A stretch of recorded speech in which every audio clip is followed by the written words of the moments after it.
40 লক্ষ মানুষ শিল্প রয়েছে, হাজার হাজার কোটি টাকা এই শিল্পের সাথে জড়িত রয়েছে। এই শিল্প যদি ধ্বংস হয়ে যায়, তারা হাজার হাজার লক্ষ লক্ষ ইঞ্জিনিয়ার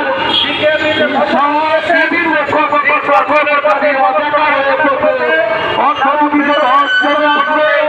তাই অর্থনীতিকে রক্ষা করার জন্য জাতীয়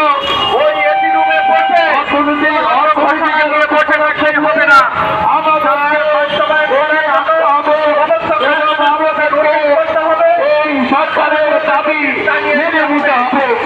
আমাদের দাবি মানার আমরা আজকে জেনেছি আমরা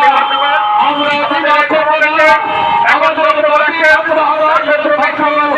দাবির আদান কিন্তু ছেড়ে ঘরে ফিরব না। কারণ আমরা সুন্দর দেশ চাই, সুন্দর বাংলাদেশ চাই।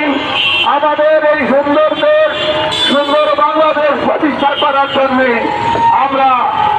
আমরা সরকারের কাছে আহ্বান জানাচ্ছি, অনতি বিলম্বে আগামীকালের বৈঠকেই যেন এটি আমাদেরকে বাস্তবায়নের